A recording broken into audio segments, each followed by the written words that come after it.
बहुत जल्द दुनिया तीसरे विश्व युद्ध में तबाह हो सकती है। पुतिन के करीबी ने दावा किया है कि जिस तरह से अमेरिका और नेटो रूस को बर्बाद करने में जुटे हैं, उसे देखते हुए रूस मजबूर होकर अमेरिका पर परमाणु हमला कर सकता है। जानकारों का मानना है कि अगर अमेरिका पर रूस हमला करता है और अगर अमेरिका रूस पर सही तरह से पलटवार नहीं कर पाता, तो फिर नेटो और यूरोप रूस को हराने की हिम्मत नहीं जुटा पाएंगे।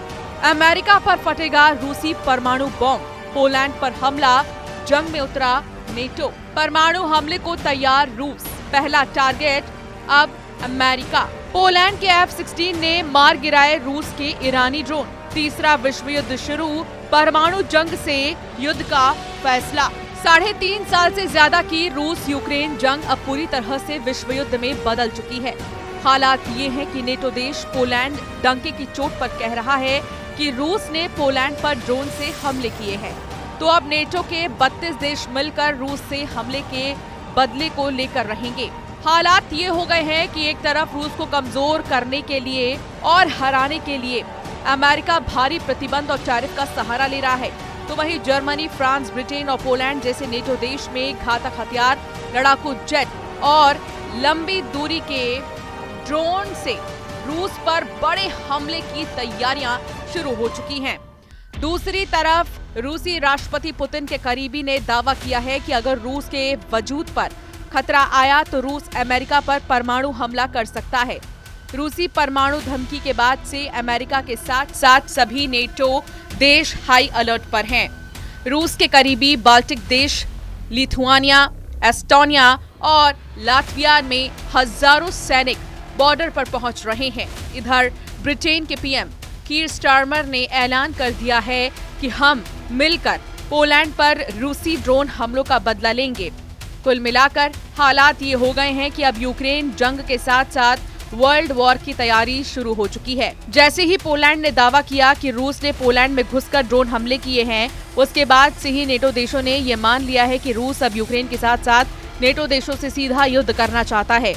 रूस का मानना है कि यूक्रेन में पहले से ही नेटो के 32 देशों के हथियार से रूस पर हमले हो रहे हैं, तो इससे बेहतर होगा कि अब नेटो देशों पर भी हमले किए जाए, ताकि यूक्रेन में केवल एक मोर्चे से रूस पर अमेरिका, ब्रिटेन, फ्रांस और जर्मनी मिलकर अपनी तरफ से दबाव बनाएं, उसको खत्म किया जा सके। पुतिन के एक करीबी मीडिया हस्ती को ये मौका अमेरिका के वित्त मंत्री स्कॉट बेसेंट ने दिया है, जो रूस पर सख्त प्रतिबंध और टैरिफ लगाना चाहते हैं। पुतिन के एक करीबी मीडिया हस्ती ने दावा किया है कि अगर राष्ट्रपति ट्रंप के इशारे पर अमेरिका के वित्त मंत्री स्कॉट बेसेंट ऐसा कोई कदम रूस के खिलाफ उठाते हैं, तो फिर रूस हर हाल में अमेरिका में परमाणु धमाका कर सकता है। रूसी सरकारी टेलीविजन पर प्रस्तुतकर्ता और पुतिन के करीबी अमेरिका को सीधी परमाणु धमकी दे चुके हैं। ये जानकारी पत्रकार जूलिया डेविस द्वारा ऑनलाइन पोस्ट किए गए एक वीडियो से मिली, जो रूसी मीडिया के क्लिप से साथ साझा की गई। व्लादिमीर सोलोव्योव ने दो टूक कहा है कि वो अमेरिकी कहते हैं कि रूस पर प्रतिबंध लगने के बाद रूसी अर्थव्यवस्था तबाह होगी, तो हम यानी रूसी बातचीत की मेज पर बैठेंगे, हम आपको बता दें, हम हमला करेंगे और बस। व्लादिमीर सोलोव्योव ने कहा कि उनका मानना है कि यूरोप रूस के खिलाफ युद्ध की तैयारी कर रहा है और मॉस्को को कठोरता और भयंकर तरीके से लड़ना चाहिए। व्लादिमीर सोलोव्योव का ये बयान पूर्वी यूरोप में बढ़ते तनाव के बीच आया है, क्योंकि पोलिश प्रधानमंत्री डोनाल्ड टस्क के मुताबिक पश्चिमी यूक्रेन पर रात भर के हमले के दौरान 19 रूसी ड्रोन ने पोलिश हवाई क्षेत्र का उल्लंघन किया। पोलैंड ने राष्ट्रीय सुरक्षा के लिए खतरा बताते हुए औपचारिक रूप से नेटो के अनुच्छेद 4 का इस्तेमाल किया है और अपनी पूरी हवाई ताकत झोंक दी। इधर दूसरी तरफ पोलैंड ने अपने F-16 जेट से रूस के ईरानी ड्रोन शाहिद 136 को हवा में ही मारना शुरू कर दिया है, जिससे रूस ने बर्बर हमला कहा। रूस ने दावा किया है कि रूसी ड्रोन हमलों का टारगेट यूक्रेन था, न कि पोलैंड। रूस ने ऐलान किया है कि पोलैंड को रूसी हथियारों पर हुए हमलों का जवाब देना होगा और रूस इसका कड़ा जवाब देगा। गौर करने वाली बात यह है कि अमेरिका को रूस की तरफ से परमाणु धमकी और यूक्रेन के साथ साथ पोलैंड का दूसरा जंगी मोर्चा इस युद्ध को बेहद भयानक और सर्वनाशी बनाने जा रहा है, क्योंकि पुतिन ने भी एक हफ्ते पहले ही बयान दिया था कि अगर रूस के खिलाफ यूरोप ने और मोर्चा खोला तो रूस न सिर्फ बड़ी जंग से यूक्रेन पर कब्जा कर लेगा, बल्कि यूरोप और नेटो देशों को भी कड़ा जवाब देगा। ये अंदाजा लगाना बेहद मुश्किल है कि अगर परमाणु जंग छिड़ी तो कौन देश जीतेगा, लेकिन इस वक्त रूस ने अपने तेवरों से साबित कर दिया है कि रूस यूक्रेन में अपना मिशन पूरा करने के लिए किसी भी हद तक जाने को तैयार है। हम आपको रूस के राज्य परमाणु ऊर्जा निगम रोसाटॉम के महानिदेशक एलेक्सी लिखाचेव का वो बयान दिखाते हैं जो साबित करता है कि रूस ने बड़ी परमाणु जंग की तैयारी पूरी कर ली है। रूस के सरकारी परमाणु निगम के चीफ ने डंके की चोट पर कहा है कि दुनिया सबसे बड़ी परमाणु शक्ति यानी रूस के सामने बेहद भीषण खतरे में है। इन्हीं खतरों को देखते हुए आने वाले सालों में रूस की परमाणु सुरक्षा को और मजबूत किया जाना चाहिए। रूस और अमेरिका अपने परमाणु शस्त्रागार को उन्नत कर रहे हैं, जिसमें आने वाली परमाणु शस्त्र मिसाइलों का पता लगाने और उन्हें रोकने के लिए इस्तेमाल की जाने वाली प्रणालियां भी शामिल हैं। ठीक उसी तरह जैसे चीन अपनी परमाणु क्षमता को ब्रिटेन और फ्रांस से कहीं आगे बढ़ा रहा है। रूसी सरकारी समाचार एजेंसी RIA ने एलेक्सी लिखाचेव के हवाले से कहा, वर्तमान भू राजनीतिक स्थिति में हमारे देश के अस्तित्व के लिए भारी खतरे हैं। इसलिए परमाणु कवच जो एक तलवार भी है, हमारी संप्रभुता की गारंटी है। हम आपको बता दें कि फेडरेशन ऑफ अमेरिकन साइंटिस्ट यानी कि FAS के शोध के अनुसार रूस के पास लगभग 4300 परमाणु हथियार है और संयुक्त राज्य अमेरिका के पास लगभग 3700 है, जो दुनिया के कुल भंडार का लगभग 87% है। शोध के अनुसार लगभग चीन की अगर बात करें तो 600 परमाणु हथियारों के साथ दुनिया की तीसरी सबसे बड़ी परमाणु शक्ति है। उसके बाद फ्रांस के पास 290, ब्रिटेन के पास 225, भारत के पास 180, पाकिस्तान के पास 170 और इजराइल के पास 90 और उत्तर कोरिया के पास 50 परमाणु हथियार है। लेकिन रूस अभी भी परमाणु हथियारों के मामले में दुनिया में नंबर 1 है। उधर दूसरी तरफ नेटो ने तेजी से रूस से मुकाबले की तैयारियां शुरू कर दी हैं। जो दावे किए जा रहे हैं वो हैरान करने वाले हैं। रूस के हाथों यूक्रेन की तबाही और बर्बादी देखने के बाद से यूरोपीय और नेटो देशों के सामने सिर्फ एक ही रास्ता बचा है, या तो रूस से सीधी जंग करो या फिर अपनी जान बचाकर भागो। पेरिस, लंदन और ब्रसेल्स में नेटो और यूरोपियन यूनियन की मीटिंग में ये बिल्कुल साफ हो चुका है कि यूरोपीय देश किसी भी कीमत पर पुतिन ट्रंप की डील को नहीं मानने वाले हैं। हालात ये है कि अब पोलैंड तीसरे विश्व युद्ध का पहला हेडक्वार्टर बन गया है। नेटो की तरफ से पोलैंड रूस को सीधी चुनौती दे रहा है, ऐसे दावे किए जा रहे हैं। तो वहीं बाल्टिक देश एस्टोनिया, लात्विया और लिथुआनिया भी रूस के हमलों से निपटने के लिए एड़ी चोटी का जोर लगा रहे हैं। दावों के मुताबिक पोलैंड में 1,20,000 नेटो सैनिक जमा हो चुके हैं।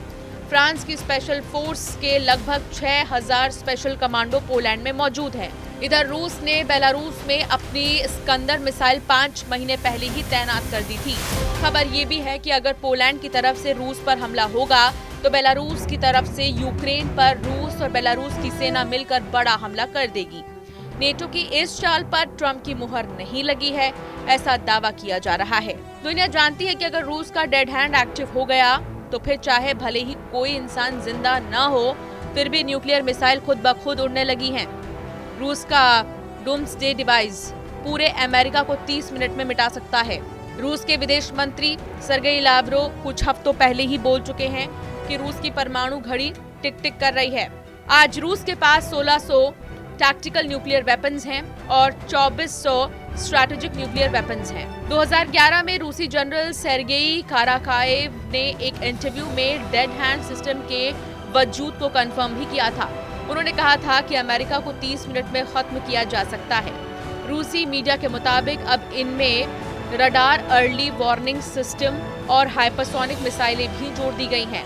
अब ऐसे हालात में रूस के क्रेमलिन में पुतिन के ऑफिस के प्रवक्ता दिमित्री ने 16 जुलाई 2025 को दोहराया है कि रूस का परमाणु सिद्धांत प्रभावी बना रहेगा। इसी दावे को दोहराते हुए उन्होंने फिर कहा, रूस का परमाणु सिद्धांत अभी भी प्रभावी है और इस प्रकार इसके सभी प्रावधान लागू होते रहेंगे। रूस ने तो यहाँ तक कह दिया कि जिस तरह से रूस को धमकाया जा रहा है और प्रतिबंध लगाया जा रहा है, वो एक सर्वनाश युद्ध का कारण बन सकती है। ये वो 5 देश है जो रूस के कट्टर दुश्मन बन चुके हैं: Ukraine, France, Britain, Germany, Poland. Putin के रूस को झुकाना चाहते हैं और युद्ध विराम बिना रूस की शर्तों के चाहते हैं। पहला देश है यूक्रेन। यूक्रेन के प्रेसिडेंट व्लादिमीर ज़ेलेंस्की, जिन्होंने अमेरिका से न्यूक्लियर हथियार मांगकर अपने इरादे जाहिर कर दिए हैं। ज़ेलेंस्की अमेरिका के परमाणु हथियारों से रूस को हराना चाहता है। दूसरा देश है फ्रांस के राष्ट्रपति इमैनुअल मैक्रोन, जो यूरोप में न्यूक्लियर शील्ड बनाने की तैयारी में है ताकि रूस के साथ सीधा मुकाबला किया जा सके। फ्रांस अपनी सेना भी यूक्रेन भेजना चाहती है। तीसरा देश है जर्मनी। जर्मनी के होने वाले चांसलर फ्रेडरिक मर्ज ने तो यूक्रेन को टैंक बटालियन भेजने का ऐलान कर दिया है। यहाँ तक कि जर्मनी सबसे एडवांस मिसाइलें भी यूक्रेन भेज रहा है। चौथा देश है ब्रिटेन, जो रूस के खिलाफ अपनी स्टॉर्म शैडो मिसाइलों से पिछले 1.5 सालों से हमले करवा रहा है। इसके अलावा यूक्रेन को ब्रिटेन ने चैलेंजर टैंक युद्ध को और भयानक बना दिया। इसके अलावा 5वां किरदार है पोलैंड, जो पोलैंड में न्यूक्लियर बेस बनाने के लिए अमेरिका से कह रहा है ताकि रूस पर सीधा हमला किया जा सके। इन 5 देशों में से किसी के भी इरादे शांति के नहीं दिख रहे, बल्कि ये रूस से टकराने के लिए तैयार हैं। यूक्रेन बनाया जा रहा है। इस बीच इन 5 ने मिलकर पेरिस मीटिंग में फॉर्मूला निकाला है जिससे यूरोप में हथियारों का प्रोडक्शन बढ़ाया जाए। इस बीच यूक्रेन पर रूस के हमलों में 15 गुना तेजी आ चुकी है। यूक्रेनी राष्ट्रपति व्लादिमीर ज़ेलेंस्की ने एक्स पर एक पोस्ट में कहा है कि रूसी सेना ने पूरे यूक्रेन को 415 ड्रोन और 40 क्रूज और बैलिस्टिक मिसाइलों से बड़े पैमाने पर हमला किया है। ज़ेलेंस्की ने बाद में एक पोस्ट में कहा कि यूक्रेनी सेना ने 380 से भी ज्यादा रूसी ड्रोन नष्ट कर दिए, जिनमें कम से कम 250 शाहिद ड्रोन शामिल थे। रूस की सरकारी समाचार एजेंसी TASS की रिपोर्ट के मुताबिक रूसी रक्षा मंत्रालय का दावा है कि रूसी सेना ने 24 घंटे में 225 यूक्रेनी ड्रोन और एक गाइडेड मिसाइल को मार गिराया है। अब देखना होगा कि ऐसे हालात में रूस यूक्रेन के साथ साथ नेटो देशों से कैसे निपटता है, जो अब रूस से जंग की तैयारी युद्ध स्तर पर कर रहे हैं। Bureau report news 18।